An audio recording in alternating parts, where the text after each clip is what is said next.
programa Segui é livre para todos os públicos.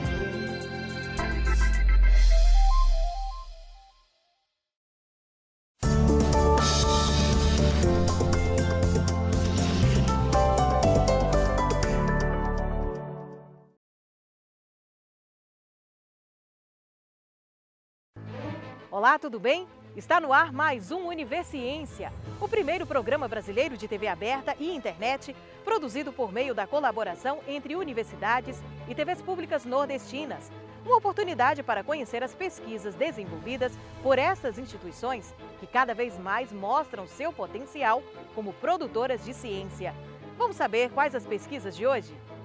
Projeto desenvolvido pelo curso de Direito da Universidade Federal do Ceará incentiva o debate crítico para a educação política. No sul da Bahia, uma pesquisa estuda a conservação de espécies da Mata Atlântica. E veja também um trabalho científico sobre o uso das plantas medicinais.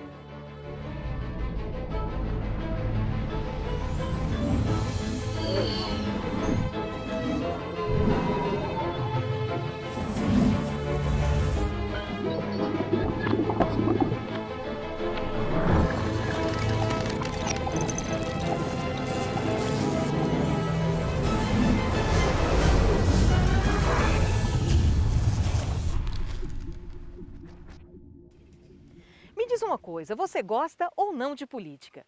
Independente de afinidade com o tema, especialistas informam que é importante conhecer e debater política, já que é uma atividade que faz parte do nosso dia a dia, mesmo sem a gente perceber.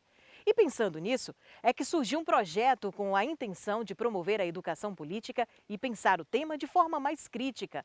Ligado ao curso de Direito da Universidade Federal do Ceará, o projeto Ágora incentiva o olhar mais amplo sobre temas políticos, com foco na participação de diversos segmentos da sociedade.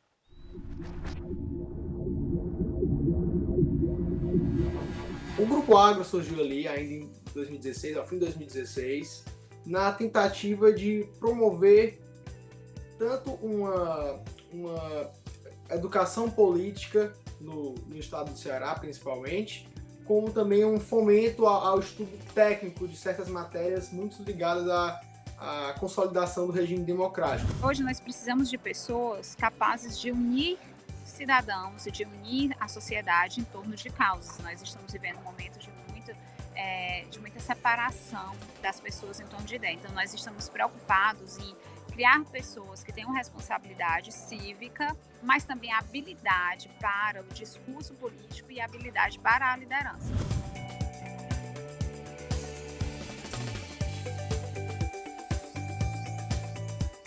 O grupo tem um caráter muito diversificado, tanto em relação aos seus membros, né? Temos membros ali doutores, doutorandos, mestres, mestrandos, graduandos e graduados.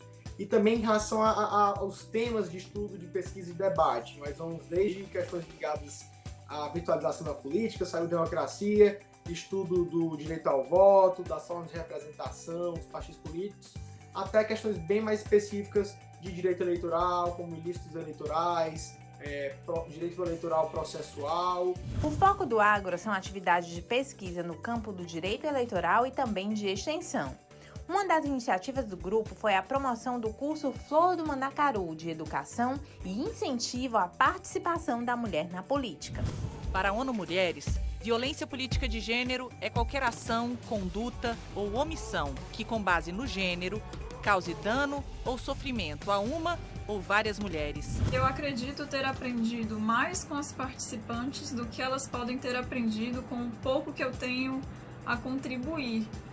E eu digo isso porque estar em contato com essas mulheres é uma experiência realmente única. Eu não teria, em outra situação, a oportunidade de conhecê-las. E elas têm me ensinado tanto sobre muitas coisas que não estão inseridas no âmbito jurídico. A educação é o motor transformador do mundo, né?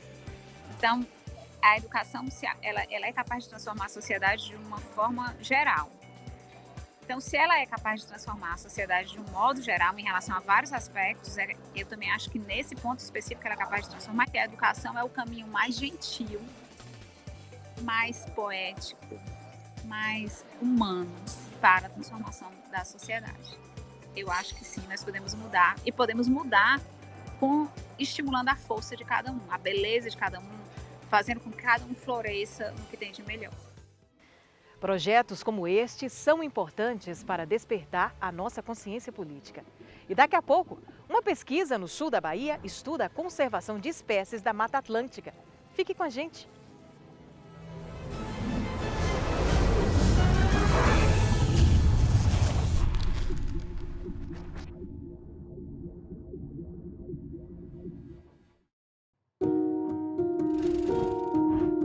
Que tempos difíceis são esses em que precisamos defender o óbvio. Num dos momentos mais desafiadores da nossa geração, temos muitos inimigos à frente. Pandemia, escassez, desemprego, fome, falta de segurança, medo do futuro. Como se não bastasse, existem outros problemas que se espalham como vírus: o negacionismo e a desinformação. Em 2021, precisamos defender que a vacina cura, a educação liberta e o ódio é combatido com informação. Mas existe um elemento fundamental para que tudo isso aconteça. A nossa esperança vem das salas de aulas, laboratórios e grupos de pesquisa, porque só existe educação, desenvolvimento e ciência se houver um professor dedicado na linha de frente do nosso futuro. Na aula de hoje a gente vai tratar sobre... Acesse professoresnalinhadefrente.com.br ou professorasnalinhadefrente.com.br e participe da nossa campanha. Fórum das Associações Docentes das Universidades Estaduais da Bahia.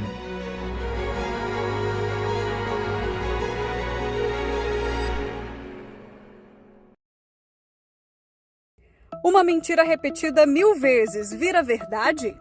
Não! É falso que o Supremo tenha tirado poderes do presidente da República de atuar na pandemia. É verdadeiro que o STF decidiu que União, estados e prefeituras tinham que atuar juntos, com medidas para proteger a população. Não espalhe fake news, compartilhe as verdades do STF. Minuto da vacina. Após a imunização com a vacina da Covid-19, eu ainda posso transmitir a doença? Qual a taxa de segurança e proteção? Se você vai conviver com outra pessoa que ainda não está vacinada, lembre-se que você pode transmitir a doença para ela. Se for uma transmissão com menor carga viral, menor o risco para outra pessoa. Mas isso, como disse, é ainda uma suposição. E isso pode mudar de figura se a pessoa não vacinada pertencer a algum grupo de risco, como, por exemplo, idosos, grávidas, diabéticos, obesos, crianças menores de 2 anos, etc. E se a outra pessoa com quem você encontrar também estiver vacinada? A possibilidade de transmissão ainda existe, mas os riscos envolvidos são bem menores. Por isso, quanto mais gente vacinada, menores os riscos de doença, de quadros graves e óbitos. É o caminho da imunidade coletiva. A vacinação é a medida mais eficaz de combate ao coronavírus. Por isso, imunize-se, valorize a vida. Uma campanha do Sistema UESB de Rádio e Televisão Educativas, com você na luta contra o coronavírus.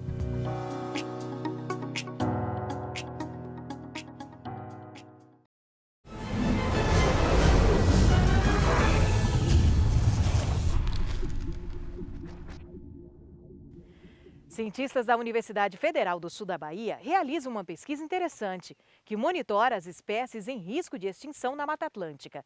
A ideia é observar estas espécies a fim de construir um banco de dados capaz de encontrar as matrizes para a produção de sementes e manter viva a vegetação. A pesquisa já conseguiu catalogar cerca de 38 espécies de plantas raras ou que estão ameaçadas de extinção.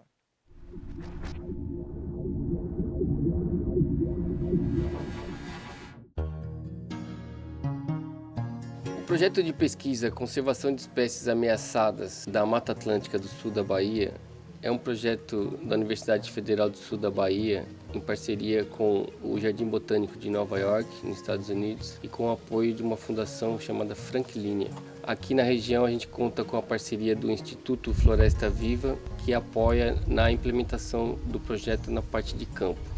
Os objetivos do projeto são localizar as populações das espécies arbóreas ameaçadas de extinção, marcar as matrizes, árvores matrizes para a produção de sementes dessas espécies, a coleta de sementes das árvores e a reprodução delas em viveiros de muda, para que essas mudas sejam utilizadas nos projetos de restauração florestal aqui na região sul da Bahia. A gente tem uma lista de 38 espécies de árvores, de espécies arbóreas, que são raras ou que apresentam um grau de ameaça.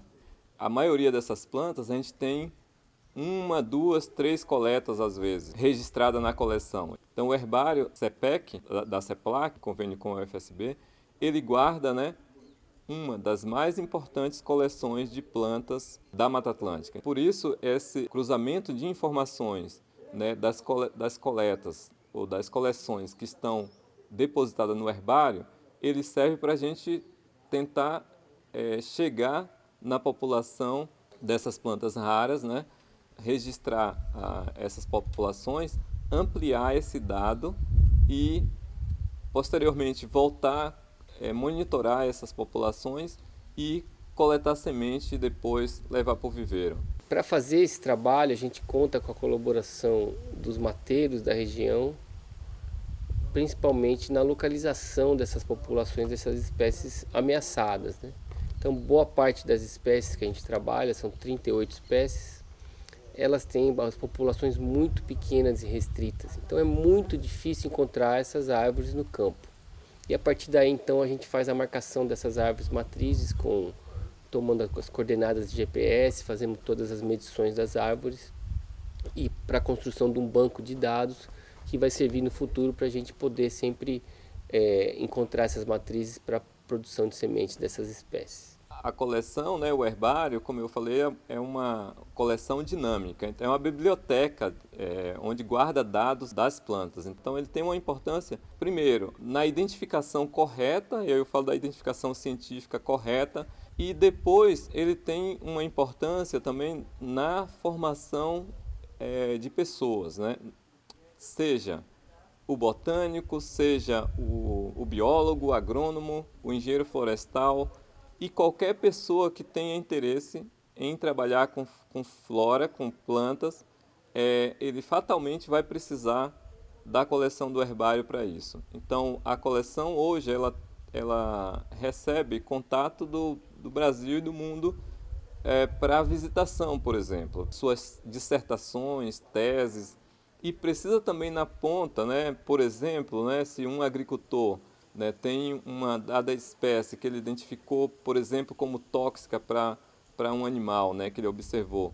Ele pode trazer no herbário e a gente vai fazer a identificação e ele vai saber, consequentemente, que planta é e qual o grau de toxicidade. Da mesma forma, um apicultor, ele pode fazer, se ele desejar fazer o levantamento das espécies de interesse para ele, para plantar ou para deixar na regeneração para abelha, para produção de pólen ou para mel, também tem como fazer isso na base de dados do herbário. O projeto ele não faz o plantio de mudas, então o projeto ele faz a doação dessas mudas para os projetos de reflorestamento. Então a gente faz contato com os proprietários rurais da região que têm interesse de fazer reflorestamento para restauração em sua propriedade. E então a gente assina um contrato onde o proprietário se compromete a plantar essas mudas e cuidar delas. No âmbito do projeto também temos toda a parte científica, que busca então conhecer melhor a distribuição dessas populações de espécies ameaçadas.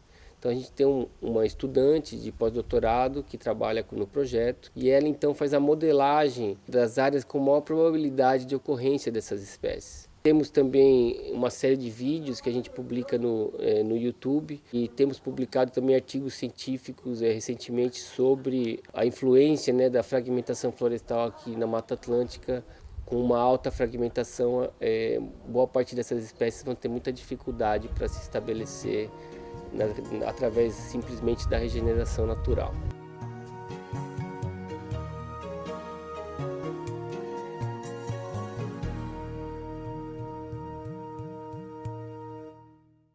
E na luta contra a mudança climática, muitos países estão buscando urgentemente formas de suprir suas demandas energéticas sem continuar prejudicando o meio ambiente. Na Universidade Federal do Rio Grande do Norte, um grupo de pesquisadores desenvolve estudos sobre a produção do hidrogênio como fonte de energia limpa. E as alternativas desenvolvidas pelo grupo já renderam mais uma carta patente para a inovação.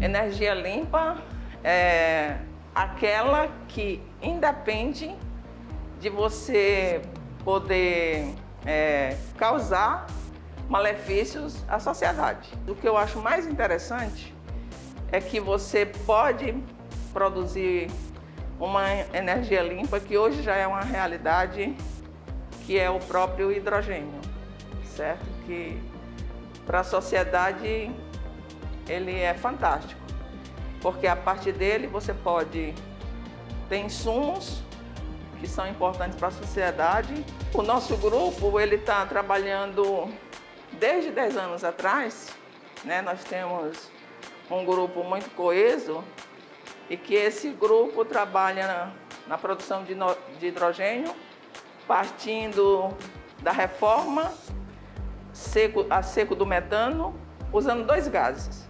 Usando o metano e o CO2, que são gases que são poluentes. Para quê? Para obter o hidrogênio e o monóxido de carbono, que é o gás de síntese. E a partir do gás de síntese você pode ter vários outros insumos petroquímicos.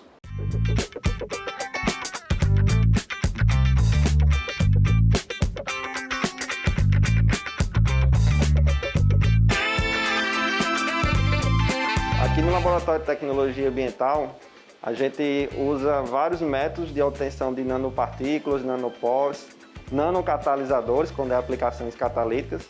E um desses métodos é a produção de nanopartículas a partir da síntese assistida por micro-ondas. Então esse processo é basicamente misturar um combustível, né, e misturar um oxidante, uma fonte, por exemplo, de alumínio, de níquel, de ferro, de cobalto, por exemplo, dependendo do tipo do catalisador.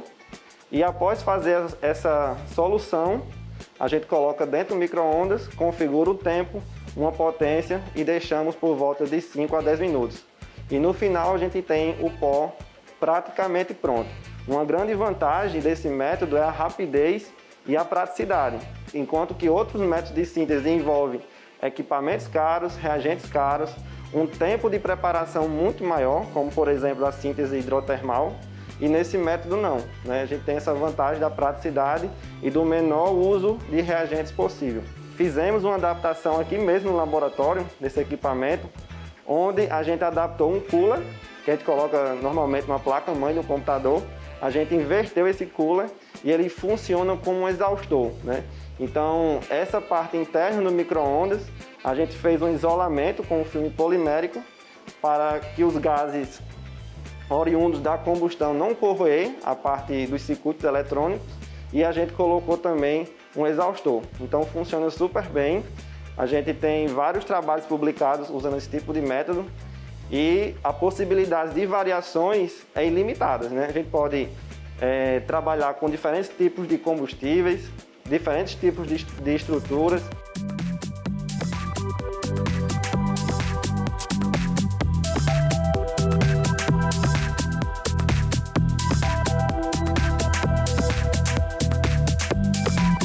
Após obter os nanomateriais, as nanopartículas, e nesse caso aqui os nanocatalisadores, a gente, numa próxima etapa, tem que testá-los. Então, esse sistema aqui, que tem um microreator, é onde fazemos a produção do hidrogênio a partir, por exemplo, de um metano e uma mistura de CO2. Então, esse metano ele pode ser oriundo tanto do gás natural, como também de um biogás, questão que está muito forte hoje, a questão do hidrogênio verde, né, obtido de uma fonte renovável. Então, esse equipamento aqui faz o teste do material, o rendimento de hidrogênio, a conversão de metano, a estabilidade do catalisador, tudo isso pode ser medido aqui nesse sistema de microreator. Feito isso, né, aprovado, digamos, a performance do material, a gente já pode pensar numa próxima etapa, né, que é testar o material em um leito que as condições se aproximem o máximo possível de uma condição real. O processo de produção de hidrogênio, no sentido macro, envolve múltiplos fatores. E aqui a gente está trabalhando, como é o foco do nosso laboratório, na performance do material.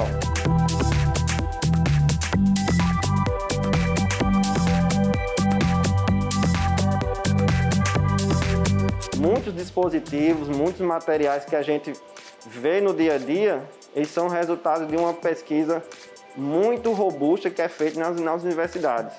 Então, a carta patente é uma parte da inovação, é um pé no mercado, né? Então, quanto mais a gente desenvolver pesquisa científica, desenvolver inovação a partir do registro de novas patentes, a gente vai aproximando a indústria, o mercado da universidade.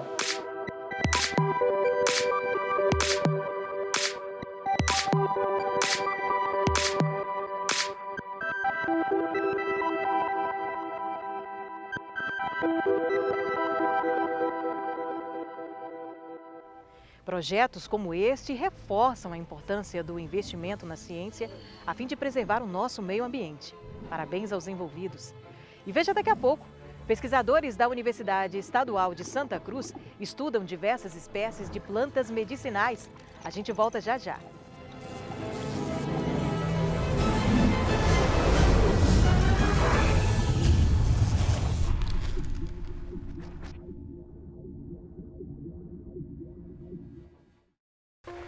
Existe uma outra pandemia se espalhando em nosso país, as fake news. Elas circulam nas redes sociais e os estragos são bem reais. O governo do estado tem sido vítima desses ataques. Criar fake news é crime.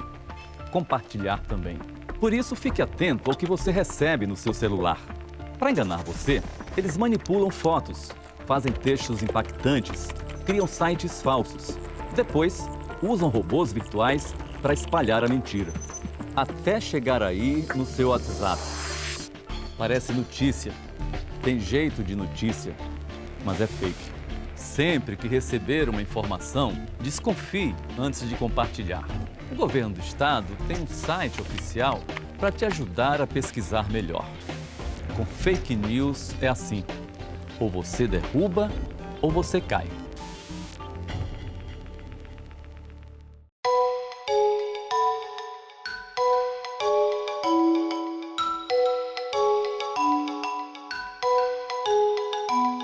Muitas pessoas que estão sendo vacinadas estão doentes sem saber, estão doentes portadores de Covid-19. Isso acontece, pode acontecer, né? Eu, particularmente, já vi vários casos assim. Nada muda, então, essa pessoa recebeu vacina, ela será tratada e acompanhada durante as 2 semanas, em média, que dura a doença, e depois ela retomará a sua segunda dose normalmente, não muda nada. Ela não vai ter que esperar mais tempo, fazer exames, ver se ela desenvolveu anticorpos, nada disso. Ela tem que ser tratada da doença, né? Porque, por exemplo, a pessoa pode ter se contaminado 2 dias antes, ser vacinada hoje, e é muito difícil. Aí ela tem um efeito colateral da vacina, e aí faz um teste, esse efeito dura um pouquinho mais do que essas 24 horas, às quais eu já me referi várias vezes, e aí você fica desconfiado, o médico pede um teste, ela testa positivo. Então, ela foi vacinada, estando doente, sem saber, né? A vacina é capaz de mudar o curso nesse momento da doença? Essa resposta nós não sabemos. Nós não podemos responder porque não sabemos. Eu vi alguns casos de pacientes que tomaram vacina, ficaram com formas muito leves, mas nós não podemos dizer que isso seja a ação imediata da vacina, absolutamente. Então, assim, pode ocorrer sim, porque você pode estar doente sem ter sintoma, né, como muitos casos da Covid-19 podem ocorrer. Então, assim, tem que ser acompanhado, né, e depois retomar a segunda dose da vacina no prazo normal. Não muda nada.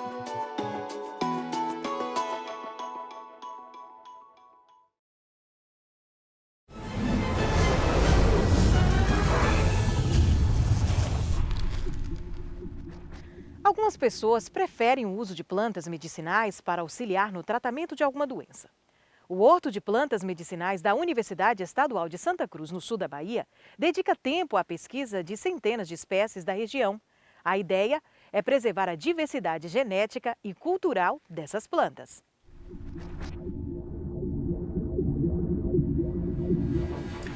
Registros arqueológicos comprovam o uso de plantas medicinais pelo homem desde os primórdios da sua existência. A descoberta do potencial terapêutico das plantas medicinais ocorreu a princípio de forma intuitiva e posteriormente através da experimentação sistemática. Os primeiros europeus que chegaram no Brasil logo se depararam com uma grande quantidade de plantas medicinais em uso pelos povos indígenas que aqui viviam. O que diferencia uma planta medicinal de qualquer outra é a sua propriedade terapêutica, né? É a sua possibilidade de atuar atenuando algumas doenças. Além do seu uso em práticas populares e tradicionais para a preparação de remédios caseiros, como chás, xaropes, banhos, tinturas e garrafadas, as plantas também são utilizadas como substrato para a fabricação de medicamentos. O uso de plantas medicinais como prática alternativa pode contribuir para a saúde dos indivíduos, mas deve ser parte de um sistema integral, no sentido de tornar a pessoa realmente saudável. E em 2008 foi criado o atual Horto de Plantas Medicinais da Universidade Estadual de Santa Cruz, contendo mais de 100 espécies arbóreas, arbustivas, trepadeiras e herbáceas nativas e exóticas. Neste local hoje estão reunidas as espécies medicinais mais conhecidas e importantes para a nossa região, preservando a diversidade genética e cultural associada à identificação taxonômica das espécies. O Horto de Plantas Medicinais, ele vai muito além do que um simples espaço físico, onde a gente tem o cultivo de espécies medicinais, bem como a produção de mudas.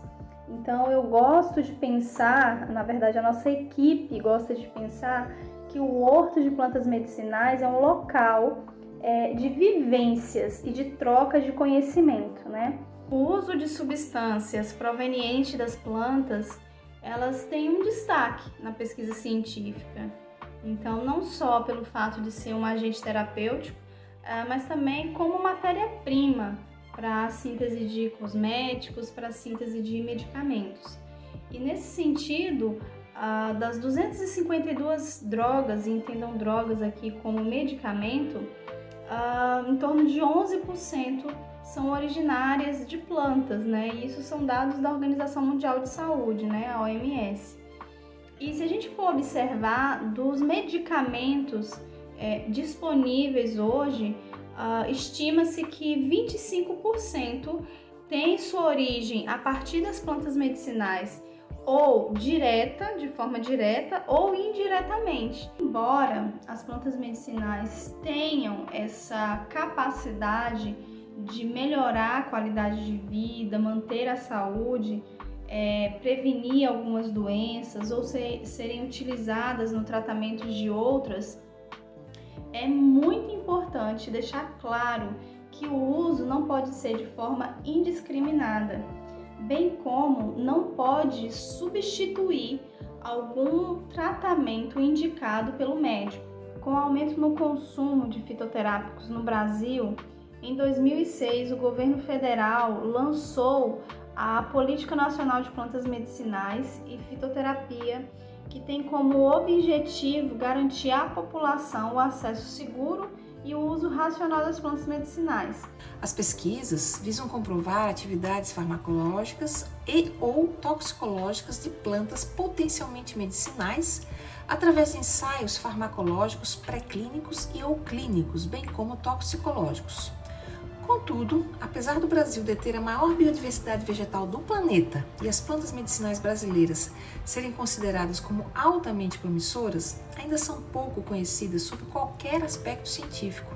Falta apoio à pesquisa com plantas medicinais. Pensar em pesquisa científica, além de pensarmos nessas substâncias, nesses princípios ativos provenientes das plantas medicinais, é pensar também nas populações, nas comunidades que usam na prática essas espécies e que colaboram com a pesquisa científica para os avanços, né? Não tem como a gente falar de plantas medicinais sem chamar a atenção e falar dos saberes populares, porque esse conhecimento das plantas, elas têm a raiz nas culturas tradicionais, no conhecimento popular, né?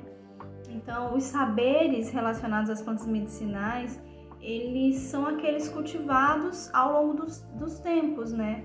Pelos povos, pelas comunidades, pelas interações das populações e a vivência do homem com a natureza e com a biodiversidade que é tão grande no nosso país. O Universiência de hoje fica por aqui. Na próxima semana, temos um novo encontro marcado para continuar conhecendo as pesquisas desenvolvidas no Nordeste brasileiro. Muito obrigada pela companhia e até lá!